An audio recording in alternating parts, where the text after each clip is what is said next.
You are called upon to deliver a presentation, and it's important to you to give a presentation that's results-oriented.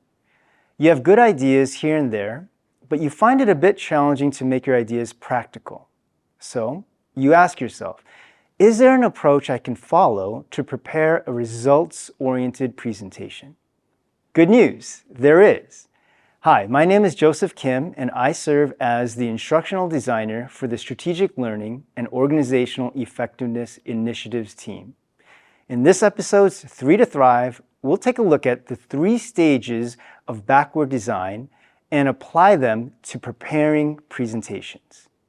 Stage 1. Identify desired results.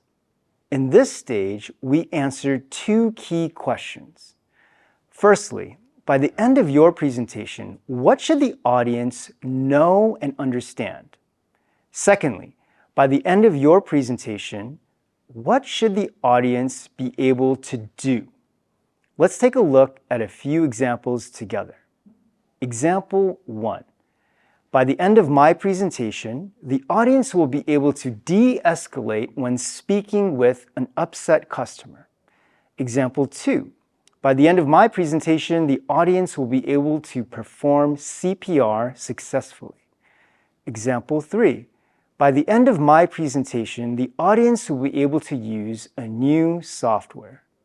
Identifying desired results asks the practical question.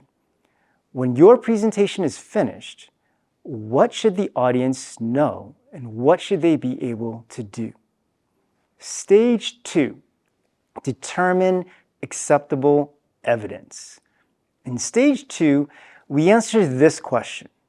What will you accept as evidence that your desired results were achieved by the audience? Let's take the example of de-escalating when speaking with an upset customer. What would serve as evidence? Here are 3 options. Option 1. The audience must recite the 5 steps of de-escalation from memory. Option 2. The audience must role-play the 5 steps of de-escalation with a partner. Option 3. The audience must role-play the 5 steps of de-escalation with an experienced FBI hostage negotiator. So what should be the acceptable evidence for your presentation? This is your design choice depending on the audience, resources available, length of your presentation, and other factors. Let's take a look at some applications here. Reciting the 5 steps of de-escalation from memory. This might be acceptable evidence for an introductory presentation to new employees. Role-playing the 5 steps of de-escalation with a partner. This might be acceptable evidence for frontline customer service staff. And role-playing the 5 steps of de-escalation with an experienced FBI hostage negotiator. This might be acceptable evidence for law enforcement. Stage 3. Plan the instructions and activities. In this last stage, we answer the following key questions. Number 1.